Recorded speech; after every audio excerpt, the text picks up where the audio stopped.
check right now. Who here is for Mineski?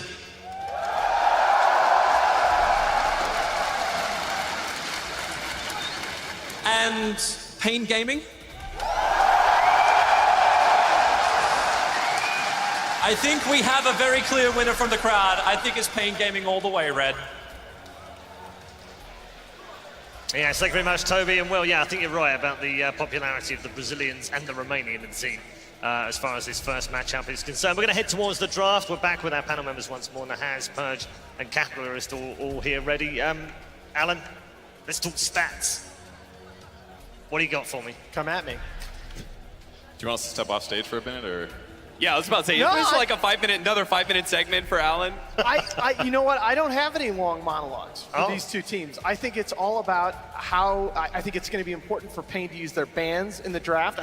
But the thing is, they're comfortable playing against these tanky burst damage heroes like the Dragonite, and they'll pick like a TA and Alina and just burst you down.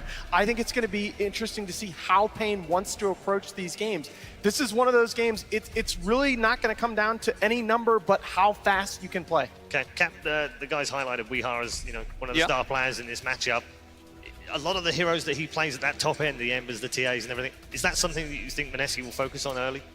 Yeah, it's going to be tough because whenever Pain match up against any sort of tier 2, tier 3 team, I expect Weeha to be able to win that matchup. But here, against Mineski, they've got one hell of a mid player. Moon/Nana, he's been doing excellently this tournament. He usually wins his lane. So I think that mid matchup is going to be a lot of fun to watch because both of them, especially Weeha really wants to be able to get those kills in lane, right? I think that he's the kind of player that wants to be able to assert dominance over the other mid. He likes, I think, those traditional 1v1s. I think that's why Templar Assassin is such a great hero for him as well. So I think in this kind of matchup, it's going to be really fun to watch the mid lane, but I don't necessarily think that Weeha's going to be able to dominate that mid lane like he's done in the past against other teams.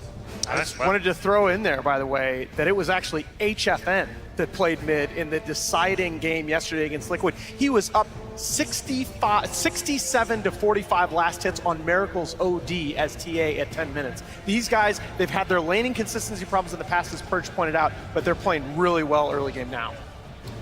So the obvious hero missing from the ban so far that almost everybody is banned against Mineski is Nature's Prophets. Yes. When it did slip through, they grabbed it with the exception of maybe one game recently, so it's the last hard choice here for Pain. Are you surprised that Tuskers got to the top of the tree, by the way? Most picked at ESL1 Birmingham? You know what, it was a hero that was just getting banned every game for a while, and now teams are prioritizing IO, Doom, and Bounty more in the ban, so yeah, I think it's natural. With that said, it was an unwinning hero after day one of the group stage, so in some ways his stats are looking a little scary, but I guess I feel like there's more power in other supports right now that they've seen more successful than Tusk has, but Tusk does definitely always have a place. Well, you want to talk about stats, right? The crazy one is Leshrak, who has gone from 3-18 at MDL to 10-2 in this tournament, and a lot of it is just about the hero combinations that he's been being run with. I don't fully agree. I think it's also that they finally been like, all right, maybe support Lesh isn't the best thing in the world to run. It's been majority core Lesh where the hero was going to work better, and that's part of the reason he's had a higher win rate. He's still 4-0 as a support in this tournament, but you're right, he's been running predominantly as a core, which I very much agree with. Yeah, I should also mention including qualifiers, by the way. We're gonna I could just feel it. I could just feel Pain Gaming was going to go back to this hero right here. There's a reason that I left Naga Siren off the list. I think that Pain Gaming, I'm not so sure about them running Naga Siren. I honestly don't think that they perform nearly as well as they do with the other heroes. The one game they had a really strong Naga performance was against Liquid, but guess what? That turned out to be a beautiful Naga Siren game, even though they first picked it, because what Liquid ended up doing was adopting the strategy where they were so reliant on the Beastmaster's one initiation and all of his damage. So they literally just played around that, made him use that roar, and then reset the fight. But against other teams, like OG, they tried Naga twice, got ran over. Yeah, and the support that they've been preferring to pair with it is the Jakiro, which is still in the pool here. I know that'll make you happy, Paul. But yeah, they needed an all-world performance from Tavo on the Pangolier in that game to make the Naga Jakiro work. I think it's much more passive than Pain wants to play in many, many games. One of the big things is I feel like so many of these teams are going to be able to just draft easy counters to the Naga Siren. Sure enough, Mineski I think one of the better heroes in the Disruptor. I think Clockwork's also going to be a potential ban by Pain Gaming to keep it out of the hands of Mineski. Dragonite, I think, is just a solid core right now. I mean, yeah. if you look at this, Luna and Gyrocopter, like those two cores right now, they have such a similar style, like a little bit different pros and cons, but I think the biggest thing is that they both are those kind of early team fighting cores that are also able to maintain relevance into late game because their farming patterns, they just are so efficient at it, right? Actually, It's their best hero. The biggest thing about those two heroes, in my opinion, is actually their ability to just stabilize the safe lane, because they actually contribute so much in terms of lane stability from damage and spell nuke. It's like multifaceted. They right-click hard, they make their supports hit harder. Gyro doesn't, I suppose, but Gyro just has an overwhelming amount of damage from Rocket Barrage. They stabilize the lane. So at least with this kind of a dual lane, right now Pain Gaming has some potential vulnerability. Their core isn't going to be as strong and able to stabilize the lane. A lot of offensive power for sure, and I think that Dragonite is another really good lane stabilizer in that regard, right? Most of the mid matchups, Dragonite is always going to be able to do pretty well, and we've even seen the option of running him into the side lane because Dragonite, with the addition of talents and different item choices as well, I think a Maelstrom is a good grab for him. We've seen this hero and how he can scale better into late game than he traditionally could have. Oh, Dragonite is Mineski's best hero throughout this run that they've had since March 1st. It's their second most pick behind only the Gyro, and they're 14-5 when they put Moon on that hero. I think one thing really good about it is that it allows Ice to do whatever he wants in his lane, basically, and things become more consistent. If you're dual lanes, if you have typical dual lanes across the map, and you don't have to worry about them doing a simple rotation to mid lane and getting an easy kill against a hero like Shadow Fiend, for example, then that means that your lanes are going to be more static, and then it's maybe a bit more predictable with wards, for example, that you can outplay your opponents and go for those support kills. I was wondering who's going to blink first in the Pango matchup, and Mineski do have the first pick coming outside of the second banning phase, so it's Pain who actually are the ones banning the Pangolier. Yeah, so you kind of have to, with the Doom and the Pango off the board, think at least a little bit more about picking up your offlaner here. The Underlord is still on the table. That's not necessarily the style that I like to see them play. I think tempo control is really important. It's going to be, I assume it's going to be Brewmaster for one of these teams, much more likely to be Mineski. It's definitely like probably a second best offlane hero. I'd maybe consider it. So I was going to say, leave the offlaner. Like, forget about him right now. Save for the fourth pick because you have no cores shown by Pain. So it's tougher to be able to just straight up pick your offlaner when you don't know what the safe lane matchup is or whether or not you're going to be effective against either the 2 or 1 position. So for me, Clockwork against the Nagasar and against the Jakiro is clearly the best 4 position out there. And Jab's really, throughout the DPC season, he's been the only player that has just been consistently excellent on Clockwork. He was playing it back in the fall when nobody else was picking it or winning with it. So what Pain have been doing quite a bit is just straight up picking HFN's hero a couple of times. They don't do it here, instead go for the Tombo Beastmaster. So still keeping their 1 and 2 position hidden until Mineski has to reveal a second core, which I think is a big advantage. It's going to be Tidehunter. So I just really like the Beastmaster because, again, it makes up for the fact that the Nagasar and the Jakiro tend to play a little bit slower. They're much weaker when Song is down. The Beastmaster can keep those lanes shoved out. Roar's on a shorter cooldown, gives you that pickoff potential.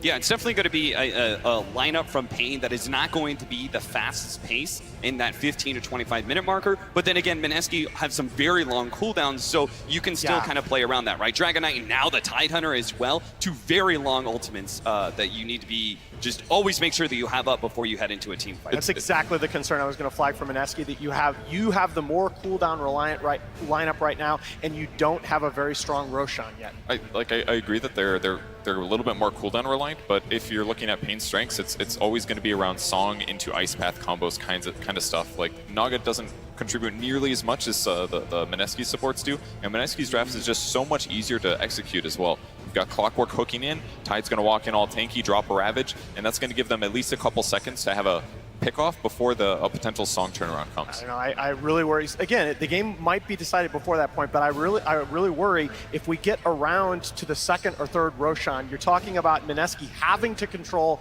the Rosh Pit fights because they play around Ravage, and you're playing against the Naga Siren. Pain, go ahead, pick up their Slark, which is, I think, probably the most ideal core. This hero has been looking really good lately, and on top of that, Mineski already had 1 tanky core. Now they pick up another. Slark loves this kind of slow damage, not a whole lot of high burst. The only real disable that he's scared of is going to be coming out from the Disruptor. Now, we did see the combination succeed earlier against the Morphling, where they had this, I think it was Clockwork, actually, and Disruptor. That combination worked out really well yesterday to shut down this Morph. Slark's get a little bit scared of that, but everything else he's totally happy with. Where's the Leshrac?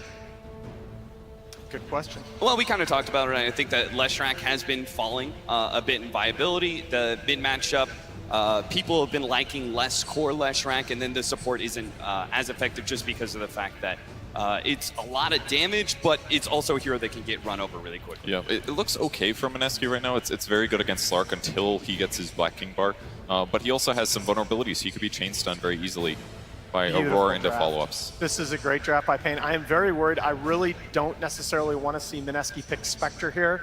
It's a hero that a lot of teams have been using against Slark lately, but I feel it's way too slow against this Pain lineup.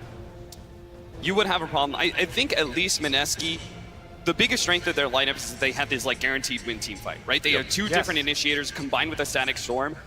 That is massive. So Mineski can play a slower hero if they want to, based off the fact that they are going to be guaranteeing certain 5-man engagements. The other thing I guess that you could do is put this Dragon Knight in the safe lane and pick like a Timbersaw for Moon against the Slark, which I kind of like. I'm not sold on Timbersaw against Death Prophet that much. I feel like she'll be able to deal with it. Mineski needs more. I mean, burst. They need burst, and Timber would cover that, but they need to be able to make sure that they kill 1 or 2 heroes as they initiate in their team fight. Because Pain's ability to disengage the fight and continue getting abuse out of low cooldown spells like Silence and all these disables from like Ice Path and Nets, that's going to be a huge problem in the long run. So they're lacking damage right now. It's funny, Pain's lineup actually takes advantage of that second banning phase from Mineski, where they took away both the Ember Spear and the Lina. Easily 2 of the best burst damage cores right now. I'm glad you made that point. I think that was very important. There are heroes that are very important in the Pain gaming pool, but I think that it took away a lot of the threat that Slark would have had to feel, because you don't have a lot of disables on a short cooldown.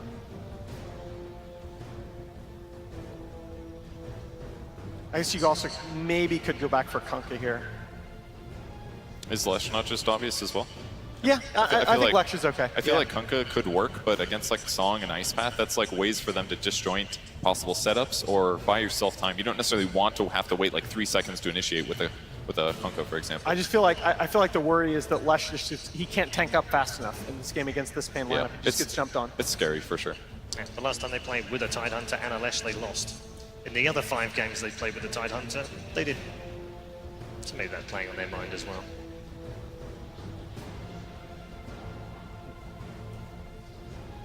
I mean, this Tide is pretty rare here. They go for an OD. Oh. So they do switch it up. The OD, I like it. you have a saving mechanism for both the Slark and the Beastmaster single target focus in their lockdown, which is one of the big bright sides that I like about the OD. It's the only real core who could do that for you. You have nothing against BKBs though, very little at least. And my worry is that Slark does the build that we've seen recently, goes Shadowblade into BKB. All right, let's get some very quick predictions. Pain. Alan. Pain Gaming. Pain Gaming. Viva Brazil. Okay. Pain, but they're going to have to keep the game clean. You cannot afford too many bad fights against this OD. Okay. I like Mineski's draft. Just got to get a Hex. Okay, 2 for Pain, 1 for Mineski. Ladies and gentlemen, our first quarterfinal is just around the corner.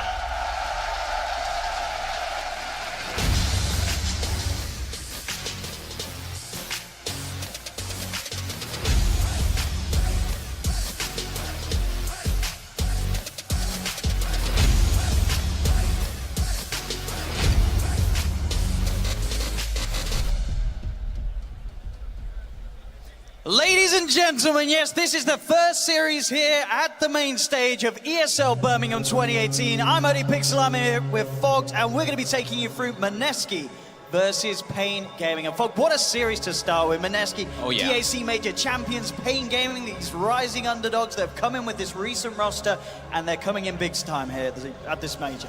What more can we ask for? This is the opening one, and we've got Mineski, Pain. I don't think anybody could have really seen this coming out at all.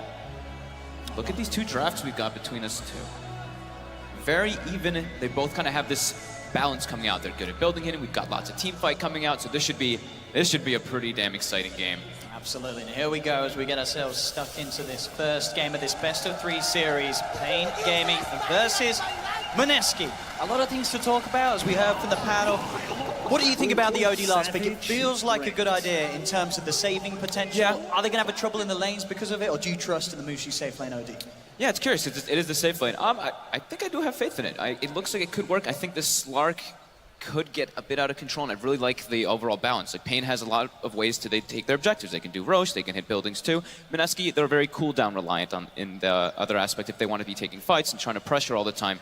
But it does seem, I mean, it could work, right? They have like the big save for the Beastmaster, and then the Tidehunter. They always are going to have these counter initiations, or initiations it could be, with the Clockwork and the Disruptor. So let's see if the combo comes out, right? Naga sleep into the Jakiro and whatnot. Tidehunter, he can always crack and shell unless he gets like Shadow Bladed or something, or Silver Edged, and then he can counter initiate in a lot of those times. So we'll see if they get away with anything here. Pain did come across with the smoke early on to see if they could set the trap here for Mineski. yeah, they're all about the pressure, right? That's what we've been seeing from them, just constant aggression. Going to walk the wrong way through these scary, scary forests. He's headed forward. King RD's got eyes on him, and here comes Tavo, ready to go. They've popped down the Cox Jab, but that's not going to help him too much. As the chase down's there, King RD starting to look for the body blocks to buy time for Tavo to close the gap. Might be able to kill him off. Just a bit of a beating. Back towards the bounty runes. Mushi, they're going to get them all. He's going to be able to get the two of them. They're getting all four. And they've got the top two as well. Mineski coming out on top there as Pain tried to go for the aggressive plays, but losing all four bounty runes because of it. What are the tips? All right, there's two of them. I was expecting more tips than that. So right away, a little bit of a battle going on up top. Just trading some harassment. So they're doing okay, so just dual lanes, as we've been coming to see every single time. And a first wave glyph by Mineski to, I guess, balance the mid lane to the positioning for it for Moon. That win rate as well on Ice Tide. 73%, a lot of games played as well. Sure, Flyers at the top, but there's quite a considerable difference between the number of games there on that statistic, so Ice. Definitely want to watch this game on his Tide, and we'll see how much pressure he can get away with, and he's applying it very heavily onto King RD with a Thunderstrike. King RD should be fine with the Tango regen, but again, he's got to go back. He really has. That's going to be pretty painful for HFN. They're going to put a lot of pressure onto him. He's actually just going to stay Tango up. He knows that if he backs all the way up, then the Slark's not going to get any last hits up here. And look at this. It's a double melee lane. So Ninja Boogie's just like, this is the dream. I'm just popping my clarities. I'm going to keep spamming this Thunderstrike. Absolutely. Nothing they can do to cancel that mana regen. About getting very close, and if that happens, Ice will be there top of the punches. They'll root him down, looking to go forward. Ninja Boogie not messing around. TP's out, is aware that if they do close the gap, they can certainly have a good shot at killing him, but he's playing it safe, Ninja Boogie.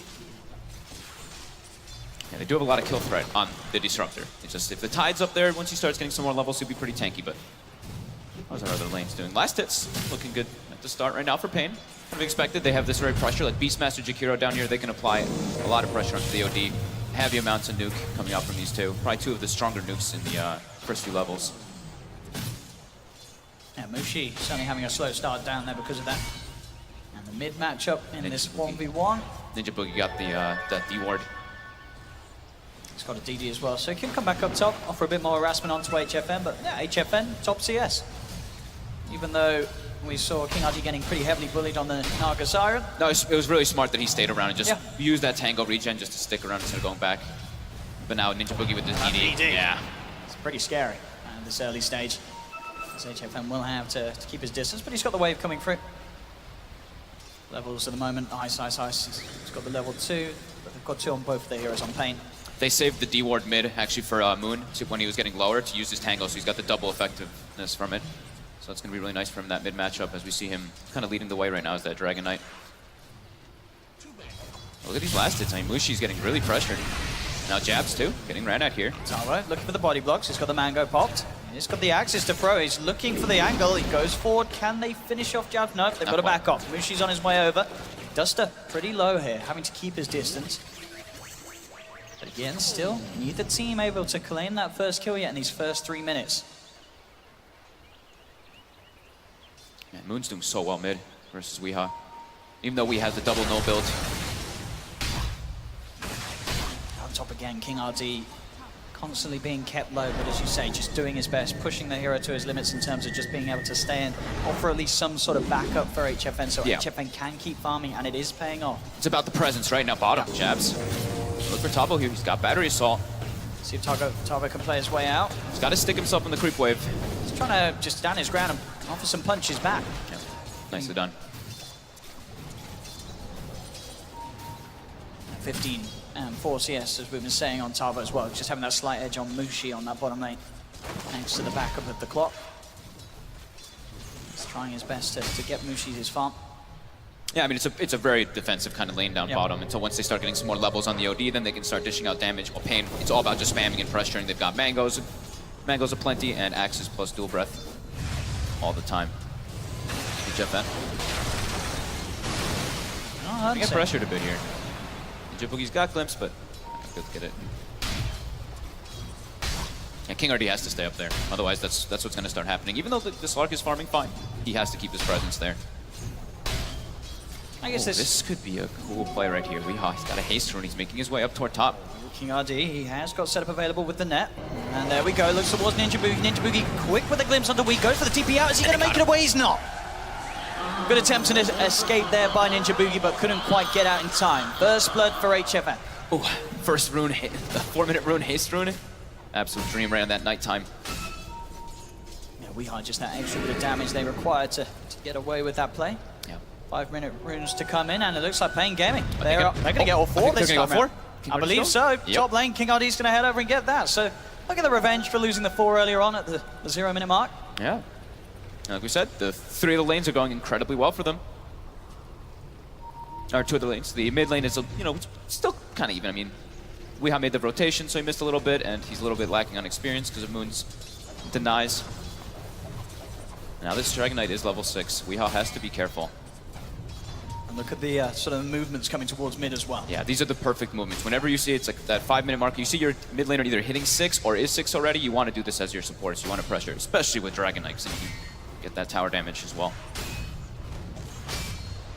We are playing, understandably, very careful here. It's not going to go anywhere too aggressive over towards Moon. Knows there's a potential chance of a glimpse play as they'll realize that Ninja Boogie's been off the map. He's not at the top. Very likely to be around that middle lane looking for a play onto Weehaw. Jabs is struggling to find levels, to be honest. He's only level 2 right now on this Clockwork still. Did pick up that image, but they able to do this. I think they might have seen the fade time from the observer ward. The scan got through down too, so yeah. Yeah, that's confirmed. Yeah, they were aware that Ninja Boogie's still hovering around down towards the bottom. Tavo and Duster also making the movement just in case anything kicked off in the mid. Top lane a bit of a go onto Ice, but he's level 4 now, so pretty beefy on his tide. He's got the points up in Kraken Shell as well, so yeah, still pretty tough for HFN and King RD really to make a play on him. This is a very BKB-oriented game that, like the panel was mentioning, in particular for the Slark, the Shadowblade BKB build. Maybe he'll build the Echo Saber. We see that sometimes in between. I think in this game, I think he really needs to go for that BKB. Disruptor Clockwork, we've seen that work, especially versus like Morphlings and whatnot, similar concept. You get trapped in that, you're in a lot of trouble. And the Slark overall in this game, he's got some cool things he can do with like versus the Tidehunter. He can always be getting those stats up, right? Oh, the big tanky guy. That's like the dream when you're playing really these Slarks.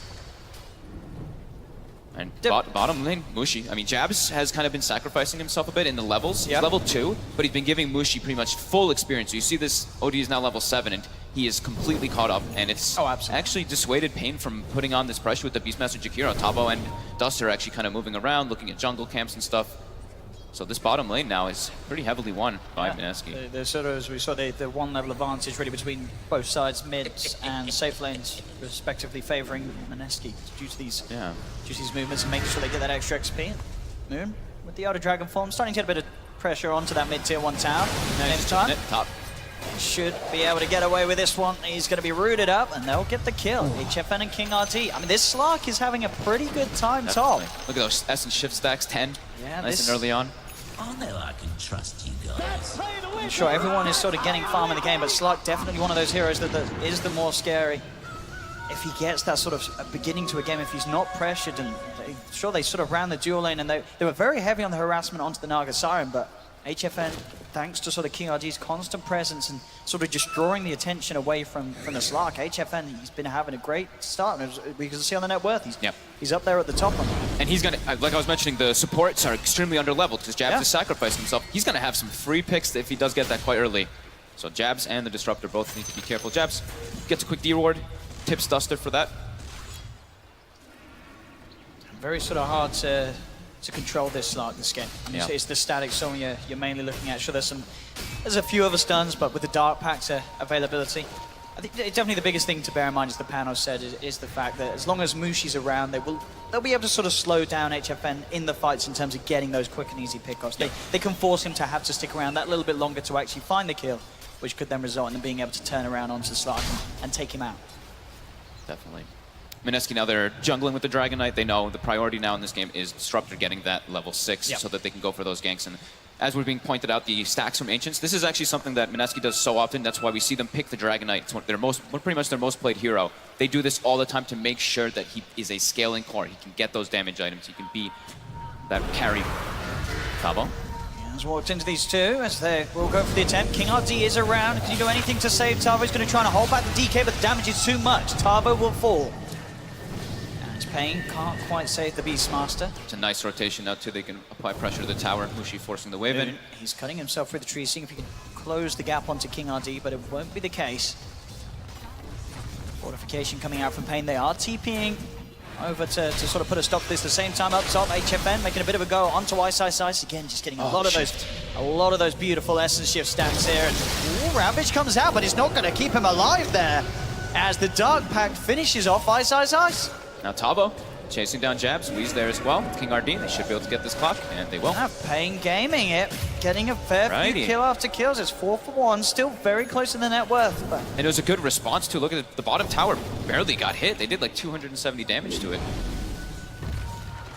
Bringing 3 heroes, or 4 heroes, even Weehaw coming down. Weehaw trying to be efficient with that ultimate since he used the Exorcism. He probably wanted to get a little more out of it, but he's going to go to Ancients to at least get some farm with that ultimate, since he couldn't apply pressure to a tower. This top lane, Ice, he has to be incredibly careful, as we've seen HFN can chase and beat him down, and this is 100 seconds where Ice does not have the Ravage because of that sort of attempted play in a sort of a try to get himself out to safety. Yep. Ninja Boogie, look at this. The Disruptor is in this top with the Tome of Knowledge in his inventory. It's a level 10 Slark with Shadow Dance. He's waiting for the ulti though. He's waiting for that level 6. Can they really outplay HFN here with this surprise Disruptor? They're going to try, but indeed the Shadow Dance is popped and HFN just kills one. He's got a lot of Essence Shift stacks, but he's not going to play greedy. He's got to try and get himself out of this. He's got the pounce, and he's out of there. This Slark is a problem that Mineski seem unable to deal with, and Ice, he is not having a good lane at all up top. No, definitely not. They wanted to do some neat play where the Disruptor gets level 6 off the Tome and they go for the Static Stone, but he just wasn't able to get it in time. And now, that was a quick rotation too. Look, HFN instantly ported bottom after that, and he has the Shadow Blade finished already. 11 minutes in. And this could even with the Dreads, Achilles got the full sort of early game shebang. Yeah. And, you know, I was mentioning the Echo Saber or the BKB. This could actually be a situation where we could go for an early Silver Edge. There's a Dragon Knight. Yep. There's a Tidehunter. Those are the best, pretty much the best scenarios to go for it. Definitely, there's always, as you say, going to be the appeal with those heroes, and the fact that he is snowballing pretty damn well at the moment. Yeah. Getting a tower at bottom, that's what we were talking about, is they have so many different ways to take objectives. Sure, Weehaw used the Exorcism and wasn't able to hit a tower, but they've got Beastmaster, they've got Jakiro. Top lane, set up by King RD.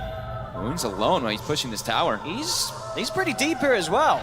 Mushi's starting to walk up here, but I don't know if there's going to be much that he can do at all to help out Moon. Has Mushi got any sort of interest in being around? I don't think he does. He's watching from the side, but he is not going to get involved in this one. And he gets the tower. He gets the tower. I mean, they didn't get the deny. It's okay, but in the meanwhile, HFN with this 11-minute Shadow Blade, he just finds a lowly support. Quick, easy kill. And Jabs is still level 4. He can also get quickly picked off by this Slark. This is as you said, we sort of talked about how they were prioritizing the core's levels.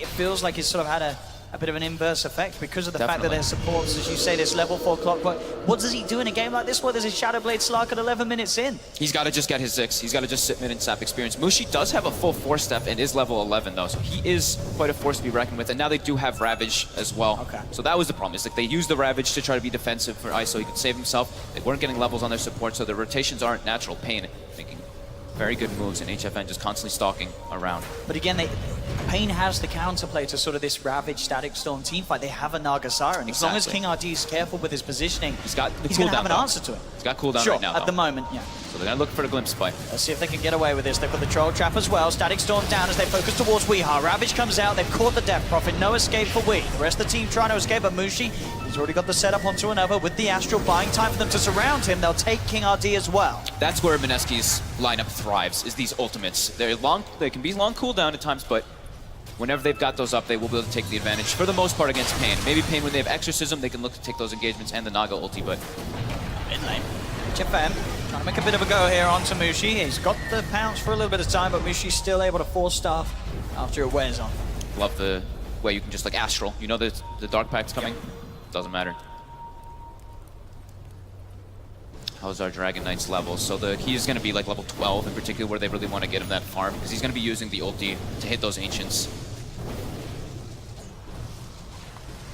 It's all about if Mineski can kill this Slark when it comes to it. Yeah, as HFN still, he's still a clear 2k net worth ahead of anyone else in the game. Mineski's not really able to make these aggressive moves because they're at this deficit versus a Slark, so the Slark is able to control the map. And this is what you pretty much have to do when you're playing versus like these Slarks, Bounty Hunters, I'll say, maybe even I'll include a Ricky, even though that hero's not really a thing right now. Just put down sentries and ops wards in between locations like the rivers, even your jungle sometimes, just so you can have an idea of where the Slark is, so you're not getting your supports picked off constantly. I think they have to be hunting though. Every time there's a disruptor ulti, they have to be looking for kills, and they've got it up now on the side of Mineski. That's their big kill tool. Sitting behind Moon, ready with that hook shot, Static Storm, 2 supports ready to go. If Pain Gaming do come looking for a fight mid, they do have 4 heroes at the moment around this tier 1 tower, so both teams preparing for this clash. The ultimate's coming back online for pretty much everyone in this situation. Still a bit of time for Elder Dragon Form and Ravage. Now Elder Dragon Form is available. HFN has a full Echo Saber coming out of the courier. It's 15 minutes. He's absolutely massive. He really is. This is a Slark that's had a beautiful start to the game, and he's 5-0-0. Yeah. He had a very good lane. And look at this. They can just siege the tower. All of Mineski just watching. Sure, the Tidehunters pressuring top a bit, but the rest of the heroes, they're not farming. And they know the Ancients are here as well. Can they get away with taking these Ancients? Oh my god, if they actually they have to contest they're this. trying to fire hit jabs. He's going to go in with a hook shot. HFN immediately popping the Shadow Dance and getting out of the Static Storm. The Static Storm's going to do nothing. The Macropire just burns through the Clockwork. That's the Clockwork down. Ice he's come across with the Ravage, but the Dark Pack's there. They've taken down the Tidehunters, so then being able to control around these Ancients here, Pain Gaming, and King RD, he's out. They're backing away. They're taking what they can. They want to play it safe, because Jabs is there with the buyback. Doesn't have a hook shot. Duster, he'll stay behind, draw their attention. They do get the glimpse onto Weehaw. Weehaw now trapped in the cogs. He has the Siphon. It's not going to be enough to heal to keep him alive, though, as he will fall. Mineski able to bite back at Pain. They had to defend these Ancients. Like, they had to commit this buyback from Jabs. Ice had to run. He got to a nice 4-man Ravage. King RD pops to sleep, and they decide they needed to try to bail, but the beauty about Disruptor. Remember, teams are trying to disengage. Still 3K. Unable to trap the Slark. Yeah. HFN. And now he's got the Echo Saber early, and he's got the Shadow Blade Sword. This BKB timing is going to be fantastic. He's going to have it all before the sort of the 20-minute mark. And then how do you deal with a BKB Slark in this game? There's nothing. It's going to be tough. Sure, the hook shot against, but there's nothing reliable that's going to allow you to trap HFN. With the BKB, he should not die when he's got it available to pop. Yeah, not till the later stages where we see Hex Bars come out. But that's a fair That's one. a long time away. You're looking to what, Mushi to build that, but it's not sort of going to be his next item. It's going to be a few items down the line. Yeah, well, they do actually have the blink on the Dragon Knight too, so that could be the one thing that catches him off guard, right? If you get that instant blink stun without him being aware. Bottom lane Mineski coming across with the smoke that found Tavo, and there's the blink coming into play. Moon straight in on top of the Beastmaster. Cogs down as well. Tavo cannot escape. Get Tavo there with the smoke rotation. They've got the lane pushing in as well, and a Dragon Knight ulti in about 20 seconds. So could look if they want to try to pressure, but they seem a bit afraid. I think he wants to just use that one to farm, make sure they don't get their Ancient stolen in particular. Nice he's been kind of quiet. He's just farming. He's got this Hood, Dominator build, he's pressuring lanes. 0-4 and 4. He's nearly got that level 12, that second point in the Ravage. And I mean, him and Tavo still very much sort of on the same level in terms of net worth. Yeah. Look at this, yeah. This is exactly what I was talking about with Mineski. Yeah. All about the stacking of the Ancients. Make sure that this DK can scale. They stacked the other one as well during that we saw from Jabs. They seem content with just farming a bit while they wait for their Ravage to come back up. Both sides just playing around those cooldowns, but HFN farming like an absolute beast. Continuing to pull ahead more and more. BKB about 1,200 gold away for this slot. I mean, this BKB reveal, they could maybe just make their way into the Roche pit. Smoke try to take a fight, go for Roche. So they've got Exorcism, they've got great ways to take that objective, and that Slark is going to be such a presence. He knows, look at this, they're like, he's like, help me farm this, get me my BKB faster, because they have no solution to it for a long time unless they get the instant jump. See what Maneski's next player is going to be. I've got the combo up again, Static Storm, Ravage, Hookshot are all ready to go. This is not the pace that I was kind of expecting from this game though, right? I thought this was going to be an 19 absolute minutes in, only bloodbath. 6-9. It's, Yeah. as you say, this is definitely sort of one of the slower tempo games that we've had here at the major so far, sort of through the early couple of days. Both teams just trying to play their own game, it seems like. Do you sort of expect one of these lineups to be playing a little bit faster, or can they sort of both get away with this sort of passive farming and working towards the later stages? I thought Maneski was playing a little bit faster, but this is the thing, is that sometimes this is what they like to do, is they're like, we're kind of messed up a little bit in our early game, our Tidehunter didn't have the greatest time ever, now we have to rely on farming for the Dragon Knight. They're all about those stacks when they play this hero. Again, gonna stack up another one, it's triple. HFN, this is gonna be the BKB after this camp. There we go, 20 minutes in. So they have BKB available, level 12 Death Prophet too, and they have a Naga. I mean, they could definitely just go for Roshan, smoke, and then smoke, maybe look for a pick-off and go for it. Let's see what Maneski can find as they are coming around with this smoke. I mean, if they find this Slark, it's going to be a bit of a nasty surprise. This is kind of cool. This is just a small little thing, but HFN, he's actually just been carrying sentries the whole time in his inventory, so he can be that D warder instead of telling, hey, support, there's a ward here, he can just take it out himself. I actually really like that play. It's small, but definitely matters. Here we go into the pit, but at the same time, Rocket will fly through. They know what's up. They will have been able to check that HFN has indeed got his BKB. The question is, do they try and attempt this? They have all the teamfight ultimates available. They're taking it down pretty quick. It's down to half. Ice is on the sidelines with the Ravage in. He's moving forward. They're playing Careful's Pain. They've still got smoke on a couple of them. They're looking to try and get the catch onto Ice. He's got the distance. This Naga Siren illusion giving them a lot of vision. In fact, they'll fight towards mid. Indeed, the DK's alone. Ice Path comes out. There'll be the defensive Astral buying some time. Mushi trying to save Moon, but Moon will still fall. That's going to be one down. HFN jumps forward. He's got the pounce onto Ice. They'll surround him. Static Storm comes out. HFN has been trapped for now, but he's got so many stacks he's able to get out with the Shadow Blade. They've lost the Naga Siren. Mushi fighting back with the BKB. He's actually going to be able to get Weehar as well. So Mushi with his own BKB having the bigger impacts as it seems in this fight. Maybe they can go for more. HFN trying to lead forward. A sentry's down. They've got vision on him or pounce up to the high ground. Rocket Flare as well. Mushi looking to chase this down. Ice Path Sanity's good, not enough. HFN just survives.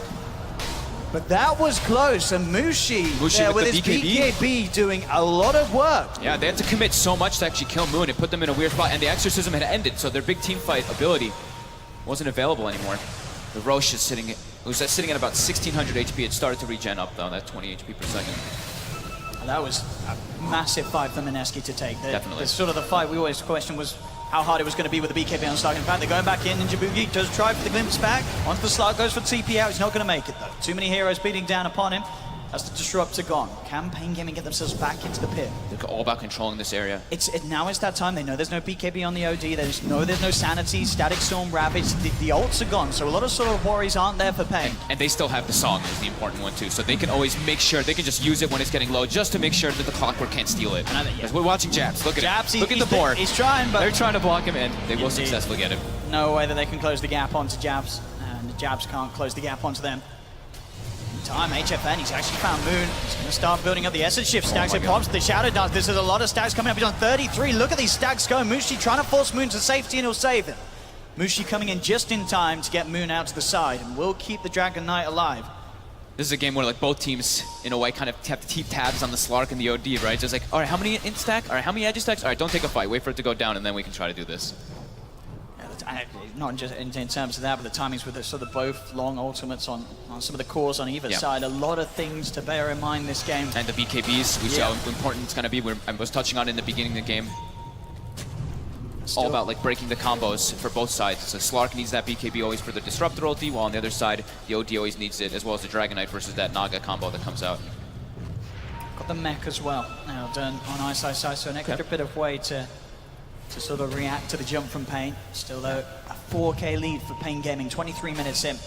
And HFN still looking to be pretty unstoppable on his Slark, 6-0-3. They still have been unable to kill him.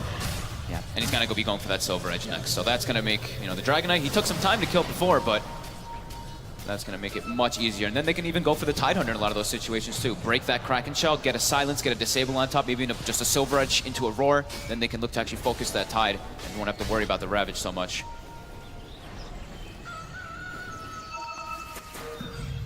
Will be a Meteor Hammer build on King RD, as you've been seeing him do majority of his Naga games. Pretty much all of them, actually. And Weehaw, as we mentioned, very important BKB game, so Yules into straight BKB. Towards the mid, HFN starting to push out. Mineski doing a good job at trying to make sure that they're not going to get caught out alone. They're only sending out the Disruptor Ninja Boogie to really push these sort of side lanes, as he certainly would be. One of the losses that's not as sort of impactful as losing one of their cores is the full 4-man of the remainder of Mineski's side are just staying side by side. Yep. Making sure they don't get found by HFN. Pain's playing this so methodically and careful. I mean, 8 to 11, 20. I think this might be the lowest kill scoring game we've had of this entire tournament. It's got to be up there. This is a very, very carefully executed game from both sides, and as we're seeing just a little bit more from Pain because HFN did have such a fabulous start up on the top lane. That's the money for the Silver Edge, as his build just continues at this incredibly impressive rate on the slot. 25 minutes in, Silver Edge, BKB, Echo Saber. Yeah, that's a problem. And they've got for the most part the map control too, so they're constantly claiming these bounty runes. Tava will be able to take a bit of money away from Mineski. Gets the deny. But if you're Mineski now, is it? I guess you don't really want to fight into the Aegis. No, they have to wait. You have to wait until the Aegis times out. But Mineski has been in one of those teams that I've seen them actually just try to catch people off guard, where they will fight into the Aegis and just be like, yeah, they won't expect this, and they do go for those smoke plays. But I think the Hex, they really want to farm this Hex on the OD. And he's on his way. It did feel like we'd said it was going to be a long time, but with the pace of this game, I mean, Mushi, as we've sort of seen those last few engagements, he's been putting in the work. He really has, with some clutch little plays and saves. Yeah, he's got we expected it from him on the OD. He's been farming a lot too, 175 last hits. Yep. I mean, Slark, the 257 on HFN. Understandable. Ridiculous. Yeah, for the Edge to be there on the slot. So high level as well, level 19 on the Slark. Here we go. Pain wanting to make something happen with this last minute at the Aegis. I like that Ice grabbed this Ogre, the Frost Ogre, to get that Ice Armor. That 8 armor gonna work pretty damn well versus this lineup, and they find Roy. Able to close the gap with the Roar onto Ninja Boogie. It's a Disruptor taken away from Mineski. Tavo understanding what he needs to do this game. He's not about going for the book. He's just going to be looking for hunting with the Shadowblade build on this Beastmaster. He's got the money as well for that full Solar Crest, so... Yeah, this Solar Crest is probably one of the best items. Solar Crest and Halberds, these evasion items versus an OD. Oh, absolutely. Always the ideal. It's going to make it very hard for Mushi, as you say, to do too much damage at all to HFN, and not just that, but just being able to sort of build up the difference in intelligence to make sure that he can try and hit him hard with the Stanis's Eclipse. All right, we got 20 seconds now left for this Aegis. Exorcism was used as well. Tier 2 falling low, kept the deny. Moon. So stopping a bit of the gold advantage here for Pain. King has to back out together. They have to make sure they don't get glimpsed here. You see Weehaw, he's playing on the trees. He's trying not to let them get vision of him. They're trying to find a fight. Yep. Now they know that Aegis has gone. They've timed it. Weehaw keeping Ice back. Doesn't look like they'll be able to catch anyone. Pain, again, playing very, very carefully. It's really looking incredibly polished by them. The full 5-man smoke to come out from Mineski, though. They want to try and get in and close the gap. It was around this one, and we do have Ice baiting around the front. See if HFN does want to try and decide to take this fight. He's heading to the side. He knows that they're sort of split up. He's got the intel here as he knows the two are there, but already the jump's been made. Jakiro's gone with a hook shot. They're trying for more. They've managed to close the gap onto Weehaw, but there's the song. They find the setup on the backlines. HFN, he's already been able to pick off one, and he's focusing down Mushi. Mushi goes for the Self-Astral to buy some time to keep him alive, but HFN with the BKB is trying to move forward. Mushi forces to the side, pops the BKB, starts to retreat, now turns back in. Weehaw, he's vulnerable. The Ravage comes out from Ice. That's going to be Weehaw gone. Mineski, they've managed to bite back pretty hard here. Can they get more jump forward from Moon? They look to chase down Tavo, but they don't have detection on any of those frontliners, so Tavo will be able to sneak himself away. But that was almost so sick by Pain too. You saw how King RD slept the units in the front, and they were able to focus Mushi in the backlines there. Mineski, though, able to take that fight, though. They're very tanky. This Ice armor on everybody. You see Ice has been putting it out with that creep over and over again. They're going to try for something here, but the BKB immediately coming out from Moon. He'll turn towards King RD. There's Mushi trying to close the gap. King RD keeps his distance. There's a hook shot back online as Jabs closes the gap. Straight away, though, HFN stands his ground with the Shadow Dance. Punches through the Blade Mail, takes down the Clockwork. Can Pain get anything more out of this? If Mineski overstayed their welcome, they're forcing themselves away. It's 25 S and shift stacks. HFN wants this, but they've got the sentry down. Look at that. Every time they're running and retreating, they're just like sentry, sentry, sentry. They have to keep tabs on both this Beastmaster as well as that Slark. They've got to make sure they slow him down so he doesn't get that full Shadow Dance buff. That's a basher still though picked up for HFN, so still continuing to have this game where he's not dying. Mineski, they're certainly fighting back, and as we've sort of seen, it's sure it's a 4K lead, but it's been a 4K lead for quite some time. Mineski are definitely doing a good job of stabilizing the game. Yeah, and like I was mentioning, they're so tanky in those fights, right? Too, you see people like Mushi was getting focus fired so much, but I mean, this ice armor really could make a big difference here from this Tide.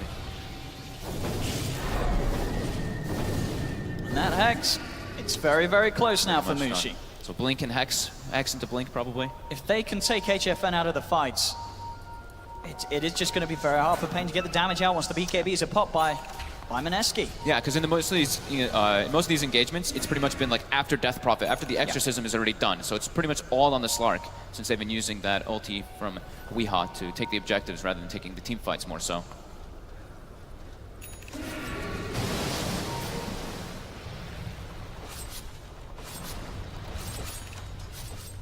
Watching from the side. But Pain, they will be fighting into the Hex that's now complete on Mushi. The root down on Ice. Again, just keeping themselves to the side of this.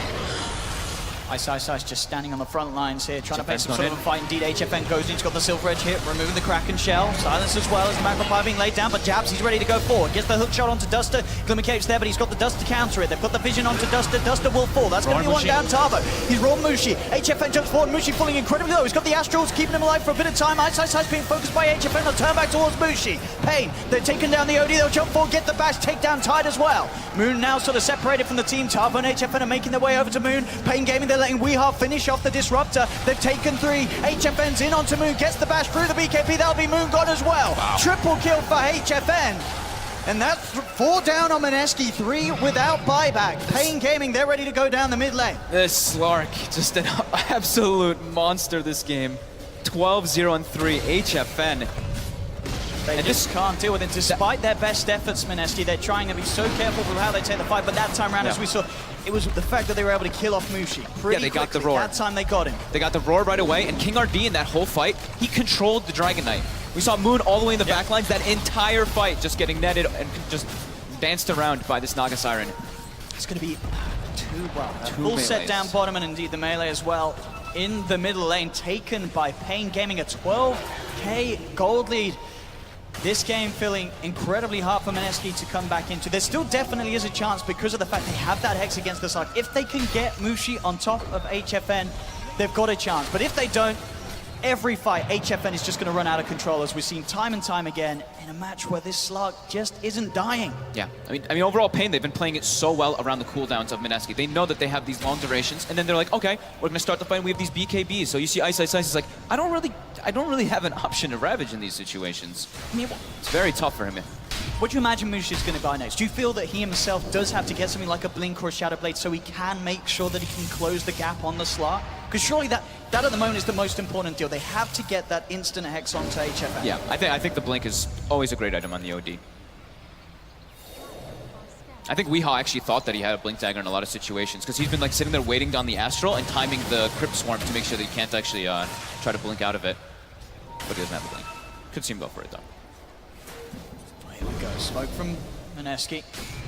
Seeing if they can catch them out. Moon's going to reveal himself with the Breathe Fire. Pain incredibly grouped up though. It's a hard fight to take. Song of the Sirens online, of course, for King RD again. So Mineski really wants to be the ones to start the fight. In all of these situations, it's always, well, almost all these situations, pretty much Pain going on them, except for that one mid, which they actually were able to win when they got the jump. And this is the thing, they want to jump on HFN so they can sort of control him from the start, but at the same time, they've got to be worried about King RD. You've got to make sure that King RD's not going to have the chance to pop the Song of the Siren and allow the sort of reset time for them to turn things around, because then it doesn't matter if you're getting the Hex on the Slark. The time's going to be bought for sort of the duration to wear off and then HFN to fight back after they've woken up. Yeah, they're gonna have to do some like really good initiations. They maybe even get the Static Storm on top of that Naga and try to get everything else thrown onto the Slark. Just make sure that this Naga cannot save him. I mean, HFN, he's got a Is that a full butterfly? butterfly.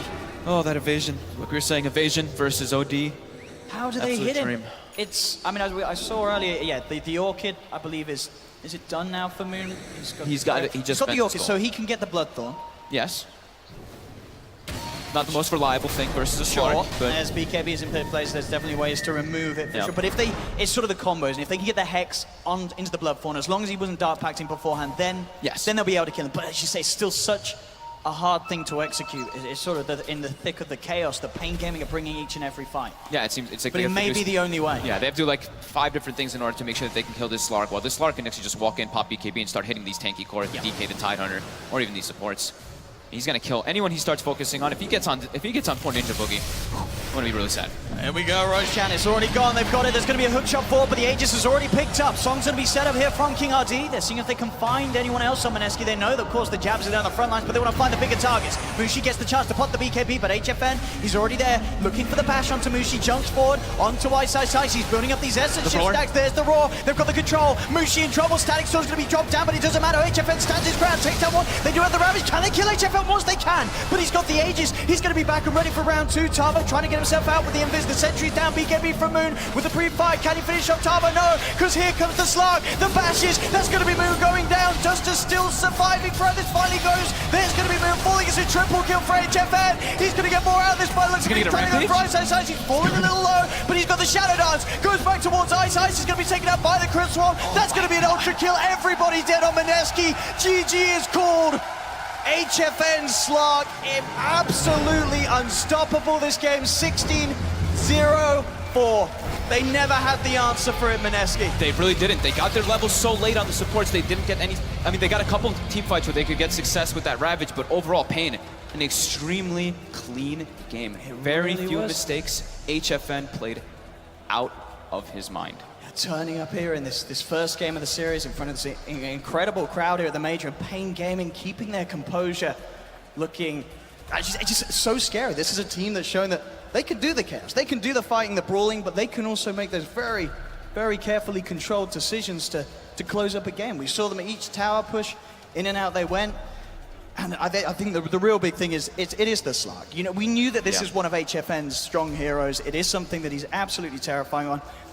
And he did have sort of the dream start at the top. He was able to find those kills onto Ice multiple times. That little bit of a boost, it meant they could never catch the Slark up. He got 11-minute Shadow Blade, 15-minute Echo Saber. His timings were unbelievable, and they played so well around it. They always were using the Exorcism to take the objectives, either let it be the towers or the Roche. Just super clean plays coming out from them. I mean, Mineski, of course, looking at them coming into game 2, what do you think we will see them change up? They got to play faster. They have to have, I think, a faster lineup, to be honest. I think the Tidehunter can work in some situations, but looking at their draft, they really rely so much on their ultimates to take these fights. Well, Pain, sure, they are a bit ulti-reliant, but when they have a Slark that goes absolutely berserk, he can just run around the map, and the map control is there. They have Beastmasters well with the Slark. They're going to be taking out the wards constantly. They have a Hawk scouting as well. So it is tough, but Mineski, they have to find a way to play faster versus this They team. do, and I think the draft as well is going to be so hard against a team like Pain Gaming, because this opening that they had with what the Naga Siren and the Chikiro, we saw how much King RD did in that game. He was sort of in this lane with the Slark against this aggressive dual lane. He did a lot in making sure that HFN got that early CS. Yeah, you may want to ban the Naga. They're looking I like think you really might have to in the comfortable. first phase. The control and like the way that they can take fights like around the Roche, the sleep, and then the net through the BKBs and whatnot, it is a big problem, and Pain look very comfortable with I think, especially if you want to sort of play this game with those long cooldown ultimates. Doing that against the Naga Siren lineup proving to be very, very hard. But there we have it, ladies and gentlemen. Pain Gaming 1-0 up after this first game of the best of 3 against Mineski. Back over to you, Paul. Yes, thank you very much. We're back with the panel and a discussion about the best Slark in the world. At least that's what Blitz said backstage. Is he right, Alan? This guy has been spamming Slark in pubs when the hero was absolute garbage, untouched on the pro scene. He's certainly put his reps in on the hero. It showed in this game, 27k hero damage, double any of the heroes on the Mineski side. 16-0-4, what more can you say? They just had no answer. When you see Tidehunter and Dragon Knight, two melee heroes, melee cores that are tanky, Slark says, thanks for the stats. I used to think that HFN was a really dumb guy because he was just spamming Slark when Slark was just awful. But he loved the hero. He just loved the hero, would just instantly put himself safe lane, is going to be spamming Slark over and over and over again. And the thing is, he's gotten really, really good at it. And now, Slark is a very strong hero, so he looks like a god. And in fact, he is. HFN is performing really well here. I mean, he is the sole reason that Pain was able to go off to such a great start. But I would also have to say that I think Mineski's lineup is inherently so bad versus Slark. I was ready to instantly call Pain the moment the Slark went down against a Tidehunter as well as a Dragonite. I think the Tide pick lost Mineski the game. With that said, though, I think if the Slark didn't get 4 kills by the 10-minute mark, the game could have been different. Because I think Mineski did hold on for a long time. Because every team fight came down to the Beastmaster Roar, whether or not Mineski could banish that guy with OD, and how the BKBs work around that. Mineski couldn't pop the BKBs too early because then the Naga song would come out.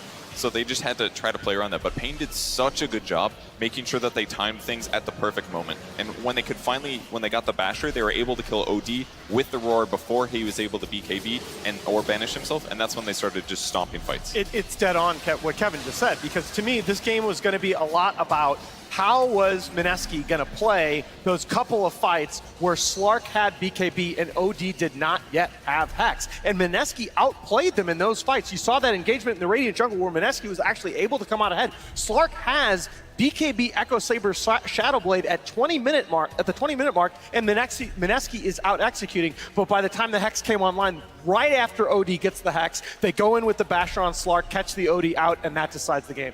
There's no doubt that it was a really good OD last pick from Mineski. I think it was the only hero that really could have saved the game for them. But I still think if you look at their lineup, they don't have, like, they have these really low cooldown, these really high cooldowns. They have a combination of a very slow hero and no wave clear. It means you're going to be popping your Dragonite form on your side of the map most often, on top of the fact that you already have a bad lane set up against the Slark, so the Slark is naturally going to get ahead. It just means you're going to feel more and more crowded inside of your base, right? The combination of Pain being able to win the lanes, take over with the objective taking Death Prophet, being able to push forward, take these objectives, crowds out the map, and then you naturally can't split up because you're facing up against a Shadowblade Slark. It just means there's such a limited amount of farm and no real space to push out. You're entirely dependent on those smoke pushes out. Every single time Mineski had a smoke opportunity where they were able to push out, if they could get a really big hero and turn that into an objective, they could start making some progress. But think about how many fights that takes, right? Just to be able to go through tier 1, tier 2, take a tier 3, finally get a 1 of the barracks, right? That's just, I think it's too much to ask for Mineski's lineup. And in all that time between those moments, they're sitting around and they have to stay together because they're always worried about Slark just doing something on the map, and he gets to de-ward everything. So,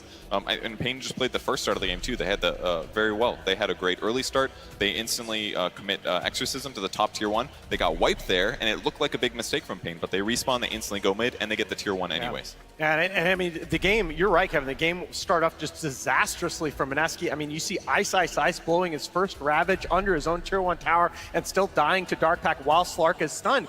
But they were able to stay in the game. It was a reasonable contest. It was just, at the end of it, I think Pain was a little too far ahead. Cap, I want to ask you specifically, where do you think the draft went wrong? Because I think this had a lot to do with the draft. Yeah. Exactly right. I think the 4th pick Tide, I think your lineup was fine, but once you picked up the Tidehunter, one good thing that Pain did very well was the fact that they chose to pick up their Beastmaster on the 3rd pick and save their 1 and 2 positions until they saw a 2nd core. And I think they were already thinking about Slark. Against a Dragonite, it's okay. Like, if Dragonite gets ahead, you can get the Blink instant stun, which is kind of dangerous. But I think you were already thinking about Slark for HFN. Once you see a Tide, it's a freebie.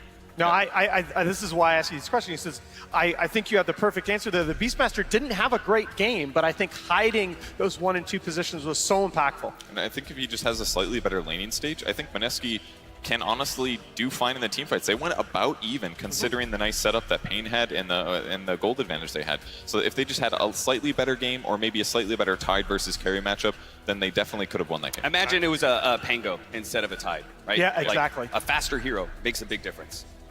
Okay, all right, thank you guys. We're going to get more from all 3 of our panel members as we head towards game 2. But first, before we get there, yesterday we had some shockingly bad news, and it doesn't get any harder to talk about a friend that we've lost in esports.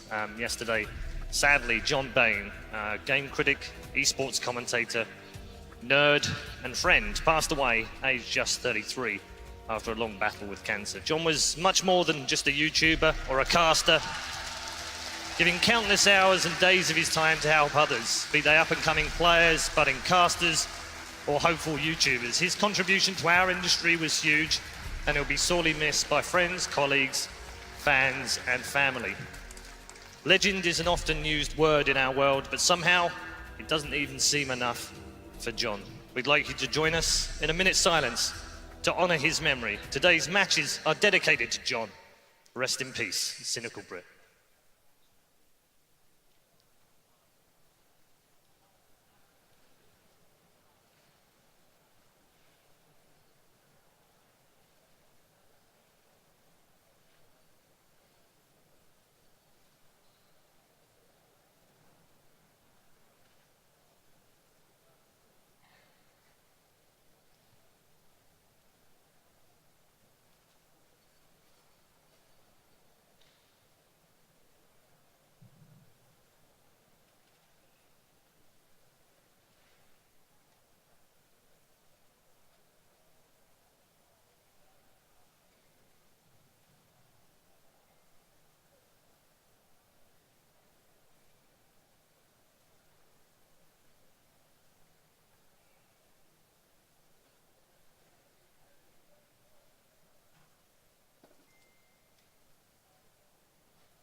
Thank you very much, ladies and gentlemen. ESL 1 Birmingham continues after the break.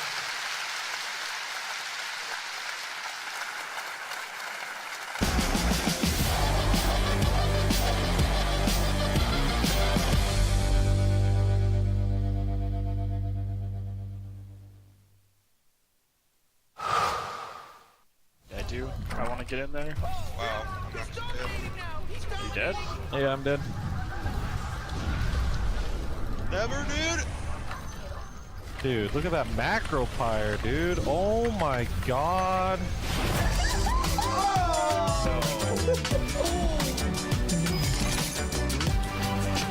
Game, record, and stream without compromise on Intel Core i7. Life is all about following a few simple rules. Dress proper. Get a real job. Start a family. Be humble. Time to grow up.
Everything.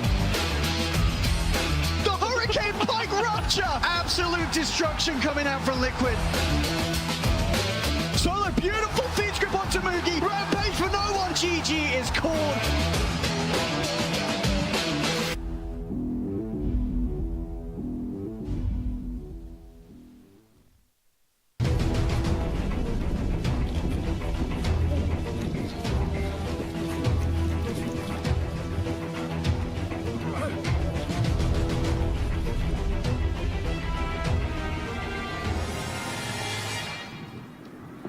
You're it! Start your esports career now at play.eslgaming.com.